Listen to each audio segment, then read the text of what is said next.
Hey everybody, welcome back. Not to give you a spoiler, but today's puzzle contains one of the rarest and one of my favorite under promotions ever. Let's jump right into this one. It's White's turn to move and win the game. Now we see at first glance that our pawn is one square away from promoting, but if we rush it and promote to a queen, this is actually just going to end the game in a draw, because black has this wonderful defense here with queen to d6. Now the queen's main task here is to keep the white king on the 8th rank, and as white, you don't really have a continuation here. Maybe you could try and move pawn to a5, but black is going to take your f pawn. So you move pawn to a6, queen to e5 check, king to d7 discovery check, king to g7. And if you think you could promote your pawn by playing a7 and then a8 the following turn, unfortunately black is just going to move the queen to d4, forking your king and pawn, and it's good game. Alright, now I think the actual first move in this position is more or less a little obvious. You would under promote to a knight with the idea of moving to e7 to give a check and also to promote your g pawn. Moving to e7 also defends against a queen check. Now, quick question for you guys. If you were in this position playing black, what would you play? Now, what's black's best defense in this position?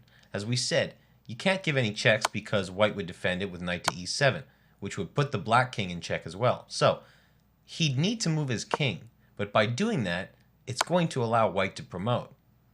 Now, having seen what a powerful move that knight to e7 is, black's best defense here is queen to g5. Even if this move doesn't seem to really do anything, the main idea behind it is to protect that g8 square in case of a promotion. Okay, now at this point, I want you guys to pause the video and try and calculate all the moves until the end of the game. And I do mean all the moves. Now here's where the actual challenge is. I think the moves here are more or less pretty natural, but let me know in the comments if you actually did manage to calculate them all the way until the end. And be honest, because you're going to see in a minute why I'm saying that. So it's white's turn to play. What's your move? If you're thinking knight to e7, then congratulations, this is the winning move. So black moves king to h7. But now what? Would you push and promote, or maybe you're going to play something else? Okay, let's do a little visualization here. Now white has a pawn on a4. Black has a pawn on h5. Both parties need 4 moves until they reach their promoting square. Another thing we see is that the promoting square is on the same diagonal for both players. So the one who promotes first wins, right?